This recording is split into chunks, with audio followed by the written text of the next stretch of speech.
magaalada Burco ee xarunta gobolka Togdheer waxay gobolada Soomaaliland kala mid tahay sixir bararka baasan ee kor u kiciyay macaashadii iyo waliba shidaalkii iyadoo kor loo sii kiciyay qiimihii gaadiidka u bixi jiray xaafadaha kala duwan ee magaalada Burco dadweynaha ayaa sheegay inay xukuumadda cusub ay u doorteen sidii hoos ugu dhigi lahayd sixir bararka naafeeyay nolol maalmeedkoodii shacabka magaalada Burco ayaa xukuumadda cusub ugu baaqay inay si degdeg ah wax uga qabato doolarka cirka isku sii shareeray waxaan ka codsanaa madaxweynaha Muuse Bixi Cabdi inuu naga joojiyo sixir bararka inuu sida noo dhaafo tigii kaliya soo raacin saaka 2,000 baa laga dhigay waxa si dadtay madaxweyne nolol maaha wax xil ku saaran kursiga ila shacabku wuxuu qabatid baan ku saarnay marka madaxweyne waxaan ka codsanaynaa inaad danyarta si fiican u eegtid madaxweyne oo waxaan ka codsanaynaa inaad sixir bararka naga joojisid oo waxaan ka codsanaynaa madaxweyne inaad dadka balanbalaya baabaaya masaakiinta aad u naxdid ayaan kursi ku saarnay madaxweyne aad baan u dulmanahay waa sixirkii hawadu nagu kacay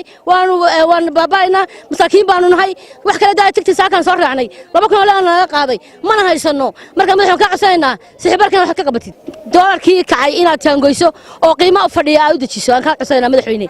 oo aad tiro waxba ka qabanaya waxaan doonaynaa inaad doolarkii aad ku balan qaaday inaad balanta noo qaaday aad noo ofiso madaxweyne oo doolarka aad naga khalisto oo in qiimo u go'an aad samayso saasan ka codsanayna madaxweyne sixir bararka horta aabihii waxa noqday doolarka marka xiga ariga aminka haba xidhan in la loo furaan doonayna maalintii iidi baa noogu dambeysay sixir bararkan iyo waxana waxa wada imika doolarkan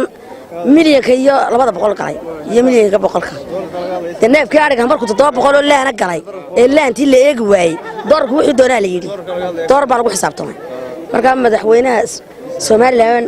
Muuse Bixi Cabdi Xildiid waxaan leeyahay hanaga jabiyo wixii ku ballan qaaday doolarka hanaga jabiyo sixir bararka ee loo taag waayay hanaga jabiyo sixirka marka arigu wax walba naasilkood bay noqon lahayd ku noqon lahayd intu see doolarkaas halka yahay de wax kala qabooba iyo wax kala jabaya toona ma jiraan shadida irkay marto waxa weeyaan doolarkana wada haddaan isnaa soo iibso iskoobe waa doolar ma fahanti bacdama bay saan noqotayna in wax laga qabto weeyaan gunar weyd maxaa faaraxay iidow waxaad ka mid tahay tiglayaasha nimanka tiglayaasha gaadiidkan ka mid ah inaad waxaan u qoyaalan litirkii shidaalka waa too koroshil kawladeenaada wixina afar qof ay qaadaas bixin meesha dama garanaysa cashuurta dhibal baa laga dhiga wadankii adigu isbedel weyn baa ka yimi dama garanaysa sixir barar kawlade deegaan waxa loo leeyahay dawladda si degdeg ah bal sidaan naga soo gaadho litirkii shidaalka 7,500 buu ahaa imika waa 7,500 misaa u dhaxeeya